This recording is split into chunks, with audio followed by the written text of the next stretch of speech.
এখন তো সব জায়গায় মুসলমানদের সচেতন করা দরকার।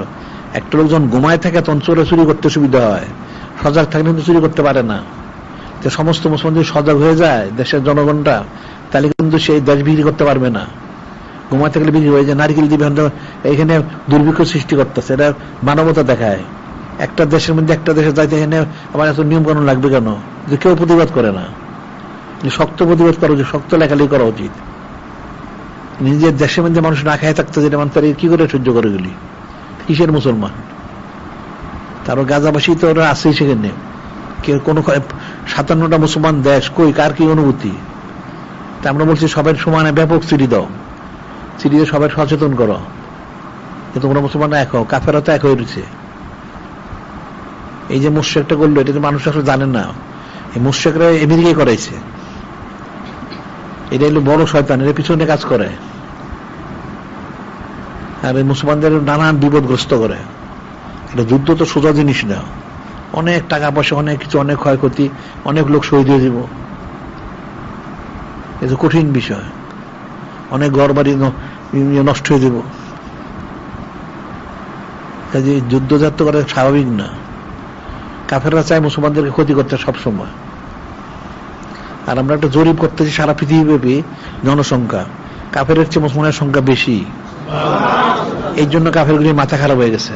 তাদের তো গোপন জরিপ আছে, এটা প্রকাশ করে না। তা আমরা এটা, এই জরিপটা আমরা বের করতেছি। এই যে মুশরিকটা বলছিল 144 কোটি, এর কাটটা মিথ্যা কথা। আমরা সমস্ত একদম তাদের যত তথ্য আছে সব তথ্য নিয়ে দেখেছে সর্বোচ্চ 70 কোটি, তার মধ্যে প্রায় 40 কোটি মুসলমান। এই মুসলমানরা জানে না। এই নাস্তিকটা অনেক বক্তব্য দিচ্ছে আগে, ইদানিং দেয় অবশ্য, কিন্তু আমরা দেখলাম সর্বোচ্চ তার সমস্ত তথ্য বের করে সর্বোচ্চ 65 কোটি, তাহলে অর্ধেক মুসলমান। এই জিনিসটা মুসলমানরা জানে না, তেমন সবগুলি বের করে এরপর আমরা এটা প্রকাশ করব। বাংলাদেশে তো প্রকাশ করেছে, বাংলাদেশে তো 40 কোটির বেশি লোক আছে।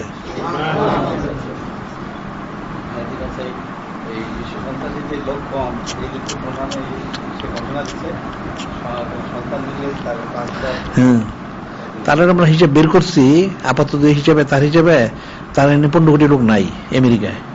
মিথ্যা কথা, 13-14 কোটি হবে। রাশিয়ার লোক সংখ্যা অনেক কম। আর এদের এটা আল্লাহ একটা লানত গজবের উপরে, এদের মানে জন্মের হার কম। বিশেষ করে এই সমস্ত এলাকায় মুসলমানদের জন্মের হার বেশি।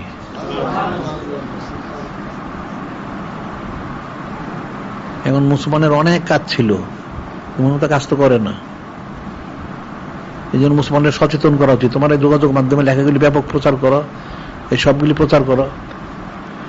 আর এই মিলাদ শরীফটা যদি সবাই পাঠ করতো, ফরজ কোরবানিগুলি সবাই দিত, যে যেখানে থাকে, তাহলে তো একটা নিজবত, একটা করবো, একটা মহব্বত একটা তার হাসিল হইতো। গায়ের জোর দিয়ে কিছু হবে না, রহমত মোবারক ছাড়া কোনো কাজ হবে না। এখন নূরে মুজাসসাম হাবিবুল্লাহ হুজুর পাক সাল্লাল্লাহু আলাইহি ওয়াসাল্লাম খুশি হন আর উনি যদি দোয়া করেন, তাই যথেষ্ট হয়ে গেছে। আমাদের আর কিছু দরকার নাই, আমাদের তো সেই জিনিসটি দরকার।